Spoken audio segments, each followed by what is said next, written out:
Hi guys and जय जिनेंद्र। सो आज आपसे कुछ ऐसा ही रैंडम शेयर करने वाली हूँ मैं, जो मैंने लाइक 2022 के जनवरी में लिखा था। So it's titled as Karmodaya and Samata, and ये मेरे प्योर थॉट्स हैं। और मतलब कुछ भी इसमें फिल्टर नहीं है। इवन मुझे भी याद नहीं है कि मैंने क्या लिखा था, बट हो सकता है कि आपको ये काम आ जाए कभी, या मुझे ही वापस काम आ जाए, तो मैं ये रिकॉर्ड कर रही हूँ। So I will just read it as it is, as I have written. See, you can see this is my diary. So Samata तभी आती है जब हम सामने वाले को कर्ता नहीं, निमित्त मात्र जानते हैं। सामने वाले के दोष देखने से अच्छा हम ऐसा विचार करें कि ये तो मेरे ही पूर्व कर्म का उदय है, तो मन से क्रोध हट जाएगा। क्रोध हटते ही कर्मों के उदय आने पर निर्जरा हो रही है, जिसमें सामने वाला निमित्त हो रहा है। ऐसा देखने पर तो वो हमारा हितैषी दिखेगा। जिंदगी सच में बहुत छोटी है। उसे किसी पर क्रोध करके, उससे बैर रख के या उसका बुरा चाह के वेस्ट करने से हमारा समय, परिणाम और अगले भव खराब हो रहे हैं। वास्तव में तो सामने वाले ने हमसे कुछ बोला ही नहीं है। ये तो हमारे कर्म बोल रहे हैं। सामने वाले में फिर इतनी ताकत ही कहाँ है कि वो इस आत्मा को कुछ सुना सके। और अगर आत्मा को सुना भी दिया होता, तो भी हमारा कुछ कम तो हुआ नहीं। गुण तो अनंत ही रहे। फिर इतना सब जानते हुए भी हम उसका बुरा क्यों सोच रहे हैं? भाषा वर्गणा थी। परमाणु उधर से आए और कान में से होकर निकल गए। पुद्गल के परिणमन में जीव का क्या काम? जीव तो वैसा ही बना रहा, मेरा भी और सामने वाले का भी।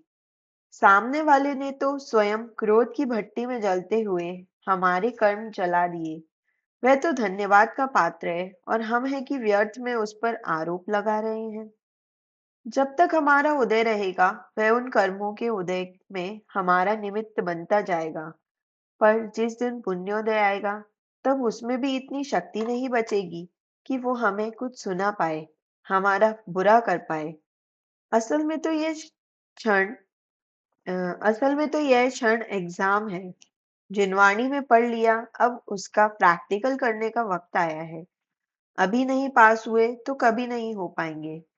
जैसे अनादि से फेल हो रहे हैं, वैसे अब नहीं होना। न्यूटन का थर्ड लॉ सही भी है और गलत भी। हर एक क्रिया का रिएक्शन तो होगा, पर वह इक्वली नेगेटिव हो यह जरूरी नहीं है। सामने वाले की क्रोध क्रिया का प्रत्युत्तर क्रोध में देना कोई कंपलसरी थोड़ी है। उसका उत्तर दिए बिना समता, क्षमा, करुणा, भेद विज्ञान करके स्वयं में भी रह सकते हैं। समझदार को इशारा काफी होता है। आज तो इशारा नहीं मिला, पूरा एक्सप्लेनेशन मिल गया। फिर भी अगर समझदारी करके संसार को भिन्न न जाना और विषयों में ही रत रहे, तो मूर्ख की उपाधि भी कम पड़ जाएगी।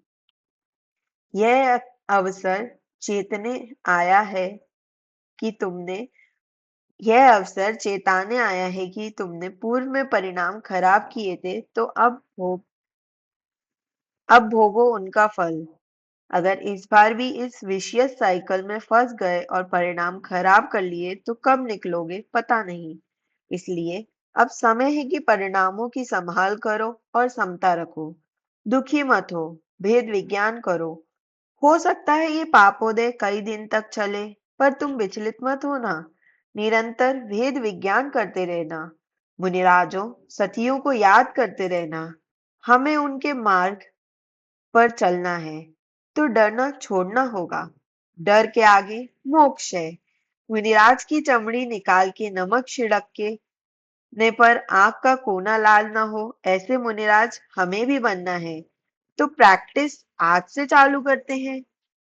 कोई कैसी भी खरी खोटी सुनाए, हमें शांत रहना है, और उस समय अपने को शरीर से भिन्न मानना है, क्योंकि सुना तो कोई शरीर को ही सकता है।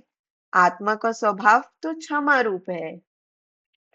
So this was like 3 pages and मुझे लगता है फोर्थ पेज पे कुछ लिखने वाली होंगी बट कोई आ गया होगा सो यहीं तक है।